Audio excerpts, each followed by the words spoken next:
wax ji nañ ko wax ci suuf waruñu ko wax ci kaw di yàq deru Sénégal dañ nañu ñoom lépp la ñuy wax mu leer amul nëbboo ñoom duñ fi nekk du nëbb dara maintenant contrat bu toll ni contrat boobu noonu manoo ñëw bu fekkee da ngay dimbali sénégalais yi c'est-à-dire li ma tàmm di wax dimbali benn sénégalais warul tax nga rey beneen sénégalais c'est-à-dire yow yaa ngi wax sa dëkk en tant que citoyen en tant que consommateur mais l'investisseur c'est-à-dire par exemple opérateurs yi ñuy wax ay sénégalais lañ comme yow est-ce que dañ leen a war a lor pour jàppale la yow je pense pas état warul bégal par exemple waa commune pour lor yeneen sénégalais yi nekk ci entreprise yi ñuy wax nii di fa liggéey état li mu war a fexe mooy fexe trouver équilibre. Est-ce que loraange la parce que. loraange de. ça léegi non je veux dire au Canada. non je veux dire si bu fekkente ni si on suit la logique de l'État dañu indi Starlink pour yóbbu ko. dans les zones les plus éloignées et puis les universités les zones les plus vulnérables. léegi état da ngeen ma bëgg a wax mënu woon accompagner mënoon accompagner ñi pour ñu yóbbu. non fi Orange yeggul. waaw Expresso yeggu fa. waaw Yaas yeggu fa. waaw Starlink foofu la dem ak satellite pour connecter au minimum 1 million de personnes. dégg naa leen pour ñu mën a am accès à internet comme tout le monde. les zones xam naa loolu léegi loolu mënul collaborer ak ñett ñi ñu def ko. non je sais pas. c'est ça lu tax mënu ko bu fekkee ñoom dañuy jaay panafricaniste ak kii nu mu tudd seen beneen seen fameuse phrase boobu noonu ñu tàmm. kii souveraineté mënuñoo jàppale ñi. li ñu def ci Starlink buñ ko yokkoon ci opérateur dooleel leen ñu dem def ñu mën a yegg fi ñu jëm en tout cas c'est pas un sénégalais bu xarañ mënuñu woon jaare fii nii un sénégalais bu xarañ nekk bailleur ñu jël ko non champion nii collaborer ak ñoom ñu gérer loolu après lépp des ci biir Sénégal est-ce que mënu woon nekk. waaw ku mënul fay bourse étudiant daa mën a def loolu. bourse étudiant 35 000 à 40 000. mais nag ils ont casqué sur le Starlink. am pexe ba woo fi Starlink. Starlink mooy ñëw indi xaalisam investir mooy def lépp yow day ñëw rek tiim la. waaw xaalis boobu ndax li mu joxe jar wala jar. on achète les kits parce qu'il faut dire que kii yaa ngi nii Cheikh Tidiane. c'est des conventions d'État. c'est des conventions d'État mais je veux dire on a casqué pour que Starlink arrive. oui mais c'est des conventions d'État souvent loolu gis nga état lu muy casqué ak yow l'état marche comme ça l'état n'est pas appelé à te donner tout de suite de l'argent. bah on sait. c'est dans ce que tu lui payes c'est là où il te rembourse. Il y a eu beaucoup d'erreurs de communication là par rapport ak la société SOGEPA là mooy société du bâtiment bâti de l'État. On pense que c'est l'État qui prend des milliards jox état da lay louer bâtiment bi la boîte suuf si nekk ci suuf mu louer la ko te jaay na la bâtiment bi mais nee na la suuf si supporter le bâtiment dama la koy louer je t'ai vendu le bâtiment à durée déterminée tu as vu de vente à durée déterminée ce bâtiment là je te le vends à 3 milliards mais dès l'instant que tu vas finir par recouvrir ces 3 milliards je recouvre mon bâtiment mais le temps que le bâtiment est sur le sol bi nga xam ne jaay ma la dama la da nga ma koy fay par 3 mois dama koy fay nu mu tudd par mensuel nu mu tudd par fin du mois xam nga comprendre fi ma waxee y a de ces éléments que tu ne comprends pas Starlink mën na fi ñëw état du yëkkati benn dërëm jox Starlink lu muy liggéey fii ci lay jël di ci rembourser état di ci récupérer li nga xam ne état moom la ko waroon jox ça se passe comme ça Starlink est dans des pays européens. oui là-bas ils ne sont pas dans les villes ils vont dans les contrées yoo xam ne la connectivité est difficile d'accès. gis nga antenne yi man j'ai vu dans une localité antenne bi ñëw na ba tiim leen mais antenne bi zone bu mu tiim ñoom ils ne sont pas connectés. du leen couvrir parce que bu projeté ñooñu ci pax lañ nekk presque yaa ngi dëgg bu dooree ces signaux là infrarouge xam nu ñu koy woowee day tëb dëkk bi tax ñu andi ko dem alimenter yeneen dëkk yi gën a sori souvent les gens viennent ils ont du mal où placer seen antenne pour zone bi gën a jege ñu laal leen Starlink yi rek irrégularité yooyu lay réglé day ñëw tiim la parce que lu la tiim mën la alimenter léegi ñun ñi nga xam ne nous sommes dans des localités comme Kolda nee nañu Starlink ñun lay ko ciblé wul Dakar ciblé wul Thiès ciblé wul Mbour ciblé yeneen zone ñu ngeen bëgg na ma toog fii naan loolu baaxul. ak université bu ñëwee ba pare après ñu naan la président nii nga joxee ñi xaalis bi naka la demee. ñu waxtaane ko ba pare après ngeen soog a fay. non day fekk bay woy na mbuus. waaw noonu bay di woy mbuus. day woy mbuus kay. ñu duggoon loxo bi rek gën di mbuus. li lépp ñàkk communication la rek. voilà ñàkk communication li lépp ñàkk communication c'est ça. mais li ñuy waxtaanee fii nii keroog loolu laa doon wax fii na fi. fàttali. le rappel profite au croyant. keroog loolu laa doon wax fii bi ñuy wax première fois bi ñuy wax waxi Starlink ma ne leen yan condition la fi Starlink ñëwee benn kan moo démarché marché bi commission bi ñaata la Starlink ñaata la casqué fii laa ko waxee keroog c'est ce qu'on loolu lañ doon expliquer fii ma ne leen encore waxaat naa ko fi keroog ma ne lan moo tax état bu Sénégal mënul woo opérateurs yi ma jël exemple Expresso keroog fii ma ne lan moo tax mënuñoo woo Expresso ne ko Saare bi ji amul réseau expresso amul cours amul connexion nan lañ mën a def ba ngeen Sénégal yëpp connecté ñu jàppale leen ci moyens yooyu noonu nga xamante ni moom dinañ ko am pour mën a samp fépp li nga xamante ni moom mooy seen antenne état mën na ko. lu tax defu ko. mais nag seen dëkk bi du fii ak amul courant pour ngeen am connexion bu dëgër. problème Saare bi am na courant. Saare bi am na courant Saare bi amul courant. amuñu courant. Saare bi amul courant amoo courant bëgg connexion. bu mënta ne parce que même ndox mi. mais yow li nga war a jëlee xeex nag saa waay mooy courant.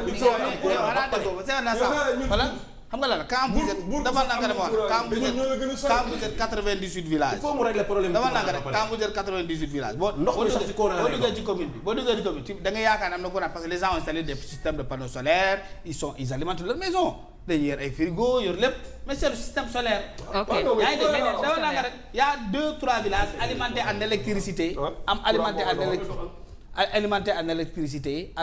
en électricité ay quelques villages mais quand la commune de Saare Bidji je dirais que c'est l'une des plus grandes communes du Sénégal. dafa dem ba laal Gambie une commune boo xam ne mën nga ci daw presque 3 heures de temps doo ko traversé dafa ngande.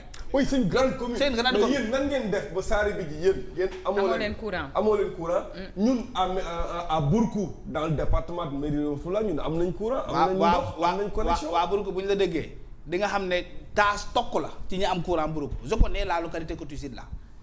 Tu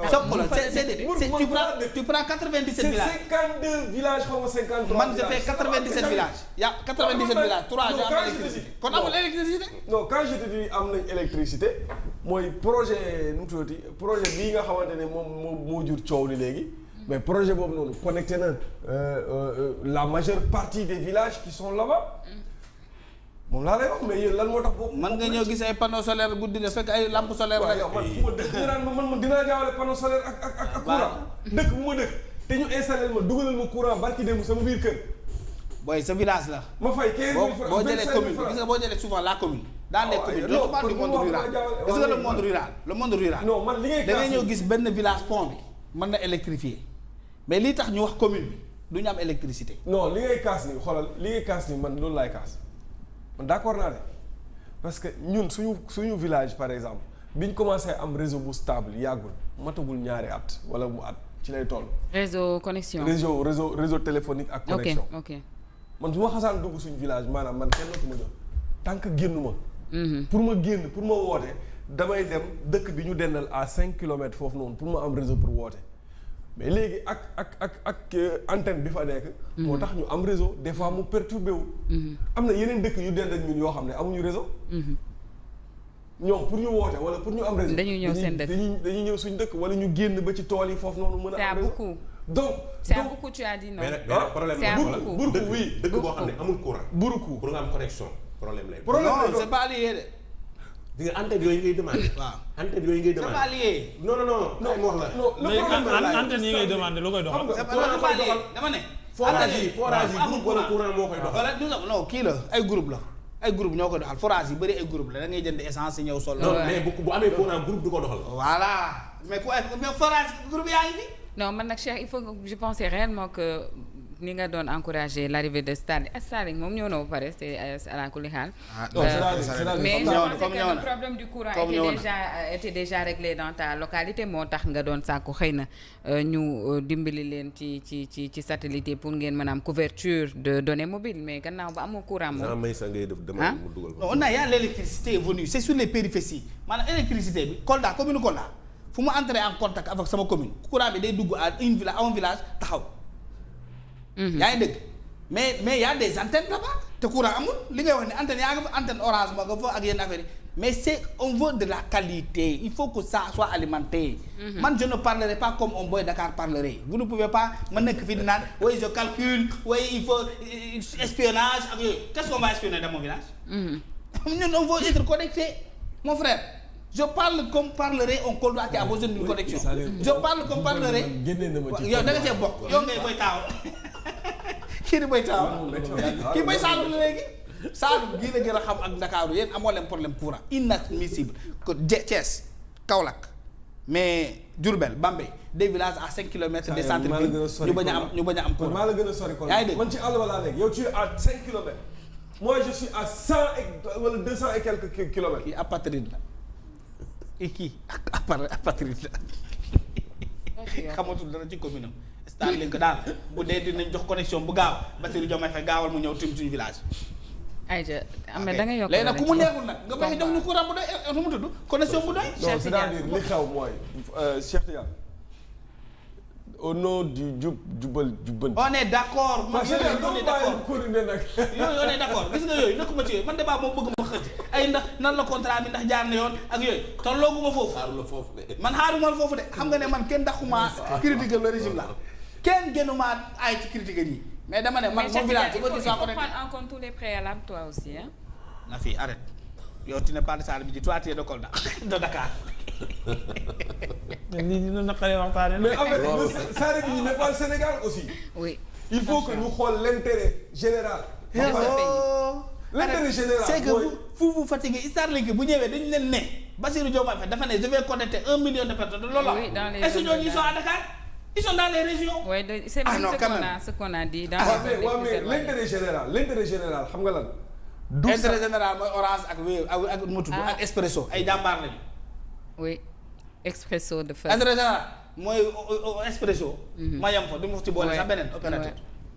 mooy Expresso waaw léegi. ni ñaa ngi ci. léegi Cheikh Tidiane. man am naa puce Expresso seen connexion baax na lool. nam jëlal. 500 ngay connecté une semaine loolu dara dàqu ko. Aïcha Ahmed rapidement rek loo ci yokku parce qu'il faut dire que nag combat bi Orange ak Expresso ak Yaas di mener c'est important parce que ñoom li ñuy sàkku mooy rek ñu dimbali leen wax leen dans quelles conditions wala ci yan critères la Starlink moom mu débarqué ci réew mi ak ñaata la ñu ko jëndee xëy na li tax ñuy insister ci ñaata la ñu ko jëndee c'est pour peut-être am na lu mu ëmb Ahmed.